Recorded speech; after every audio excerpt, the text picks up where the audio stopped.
অনেকে কিন্তু টাঙ্কি ফিটিংয়ের মাঝে সাধারণ একটি টাঙ্কি ফিটিংয়ের মাঝে অনেক ভুল করে থাকে। তো প্রিয় ভিউয়ার্স, নতুন আরেকটি গুরুত্বপূর্ণ ভিডিওতে আবার সবাইকে স্বাগতম।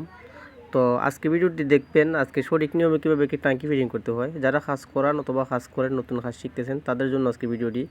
আর যারা কাজ করান তারাও ভিডিওটি দেখলে মানে সঠিক নিয়মে কাজ করাতে পারবেন। তো সাধারণ টাঙ্কি ফিটিংয়ের মাঝে অনেকে ভুল করে থাকে।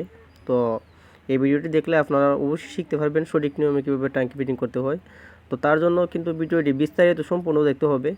আর দেখে যদি আপনারা উপকৃত হয় তাহলে আমার চ্যানেলটি সাবস্ক্রাইব করে পাশে থাকবেন। প্রতিনিয়ত কিন্তু আমি এই ধরনের ভিডিও আপলোড করে থাকি। তো প্রথমে আমি মোটরের কাছে চলে গেলাম। তো প্রিয় ভিউয়ার দেখতে পাচ্ছেন, প্রথম আমরা মোটরের কাছে চলে আসলাম। মোটরের ফিটিং করার সময় কিন্তু আপনারা অবশ্যই খেয়াল রাখবেন মোটরের গুঁড়ার মাঝে যেহেতু ইউনিয়ন সকেট দিতে হবে, বাধ্যতামূলক মোটরের গুঁড়ার মাঝে ইউনিয়ন সকেট দিতে হবে। কারণ বশত যদি আপনাদের কোনো সময় মোটরটা নষ্ট হয়ে যায়, যাতে আপনারা পাইপ না কেটে আবার মোটরটা তুলতে পারেন।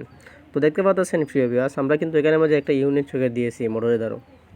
তো অনেকেই কিন্তু নতুন যারা কাজ করেন আবার অথবা যারা কাজ করান দেখবেন কিন্তু আপনাদের মোটরের গুঁড়ার মাঝে কোনো সময় অনেকে কিন্তু ইউনিয়ন সকেট দেয় না। কিন্তু ইউনিয়ন সকেট বাধ্যতামূলক দিতে হবে। তো ইউনিয়ন সকেট দেওয়ার কারণটা হলো, যদি মোটর কোনো সময় নষ্ট হয়ে যায় তাহলে আপনারা কিন্তু মোটরটা তুলে নিতে পারবেন, ইউনিয়ন সকেটটা খুলে আর কোনো পাইপ কাটতে হবে না। তার জন্য দেখতে পাচ্ছেন আমরা পাইপগুলো কিন্তু এ টু জেড টাঙ্কি ফিটিং সহ আপনাদের সম্পূর্ণ ভিডিও দেখিয়ে দেবো। দেখতে পাচ্ছেন ফিউবেস আমাদের দুইটি পাইপ, উপরের পাইপটি যেটা আছে সেটা কিন্তু আমাদের টাঙ্কির থেকে সরাসরি আমরা কেচে নিয়ে মাঝে গিয়েছে, সেটাও দেখিয়ে দিব। আর মোটরের পাইপটা কিন্তু সরাসরি আমাদের টাঙ্কির মাঝে চলে গিয়েছে।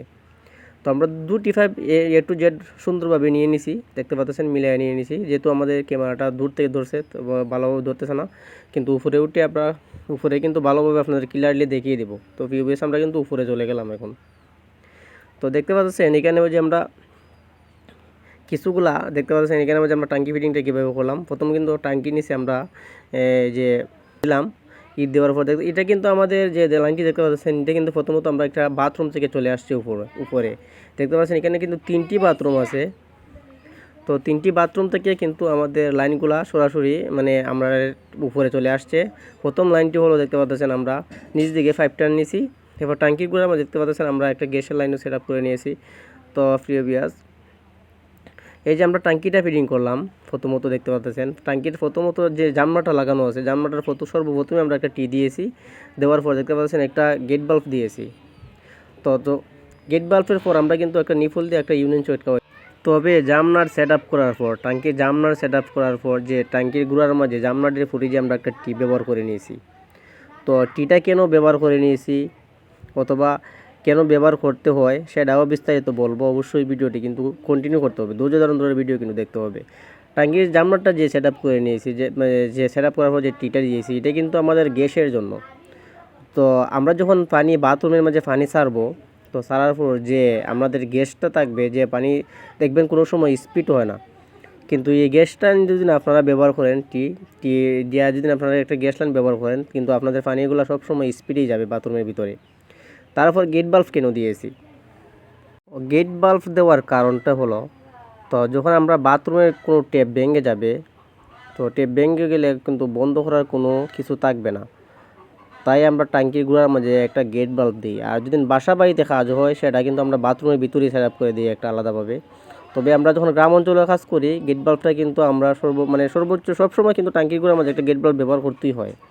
অবশ্যই টাঙ্কির গুঁড়ার মাঝে একটা গেট বাল্ব ব্যবহার করবেন। তো তারপর দেখতে পাচ্ছেন ইউনিয়ন সকেটটা দিয়েছি। ইউনিয়ন সকেটটা কেন দিয়েছি? ইউনিয়ন সকেটটা দিয়েছি টাঙ্কি গুঁড়ার মাঝে, যদি কোনো সময় আপনারা টাঙ্কিটা খুলেন তাহলে কিন্তু টাঙ্কিটা খুবই সুন্দরভাবে ইউনিয়ন সকেটের দ্বারা খুলে নিতে পারবেন। কোনো সমস্যা হবে না, আপনাদের টাঙ্কি কোনো সময় পাইপ কাটতে হবে না। তাই টাঙ্কির গুঁড়ার মাঝেও আপনারা একটা ইউনিয়ন সকেট খাওয়াবেন। তো তারপর দেখতে পাচ্ছেন আমরা কিন্তু মেইন লাইন পাইপটা বরাবর ইউনিয়ন সকেটের পাইপটা বরাবর নিয়ে আমরা কিন্তু মেইন লাইনে দিয়ে একটা মেইন লাইন যে বরাবর পাইপটা টানছি সেটা নিচে কিন্তু আমরা একটা ইট দিছি। ইট দেওয়ার পরে কিন্তু একটা নিপল খাওয়ায় বরাবর একটা এলবো দিয়েছি, যেহেতু আমাদের পানির স্পিডটা মানে সরাসরি যাওয়ার জন্য বাথরুমের জন্য, সেভাবে আমরা মেইন লাইনটি টানছি। লাইনটা কতটুকু উপরে দিতে হয়? তো প্রিয় ভিউয়ার্স দেখতে পাচ্ছেন গ্যাস লাইনটা কিন্তু আমরা টাঙ্কির গুঁড়ার থেকে দেখতে পাচ্ছেন টাঙ্কির থেকে আমরা প্রায় মানে 5 ইঞ্চি উপরে দিয়েছি। তারপর দেখতে পাচ্ছেন যে আপনার টাঙ্কির জামনাটার সাথে একটা লাইন সেট আপ করা হয়েছে, এটা কিন্তু আউট পানি, আমাদের টাঙ্কি ভরে কিন্তু এই পানিটা চলে যাবে। তো মোটর থেকে যে আমরা লাইনটা তুলছিলাম উপরে সেটাও কিন্তু দেখিয়ে দিয়েছি। এটা কিন্তু মোটরের লাইন আমরা একটা জামনাটের সাথে ইনপুট করছি। এখানেও কিন্তু আমরা মোটরের লাইন যে জামনাটটি লাগাই নিচ্ছি সেটার মাঝে কিন্তু আমরা একটা ইউনিয়ন সকেট ব্যবহার করছি, যাতে আমরা সম্পূর্ণ লাইনটি ট্যাঙ্কিটা আলাদা করা যায় সেই ব্যবস্থা করে নিয়েছি। তো প্রিয় ভিউয়ার্স, এভাবেই কিন্তু একটা ট্যাঙ্কি ফিটিংসের কাজ করতে হয়, সঠিক নিয়মে কাজ করবেন। তো এই ভিডিওটি কেমন হয়েছে সবাই একটু কমেন্টে জানিয়ে যাবেন। আর যদি ভালো লাগে প্রতিনিয়ত এই ধরনের ভিডিও দেখতে চাইলে আমার চ্যানেলটি সাবস্ক্রাইব করে পাশে থাকবেন। আর সবার কাছে অনুরোধ থাকবে আমার ভিডিওটি, যেহেতু আমি এই ধরনের শিক্ষণীয় ভিডিও বানাই, সবাই কিন্তু লাইক করবেন, কমেন্ট করবেন।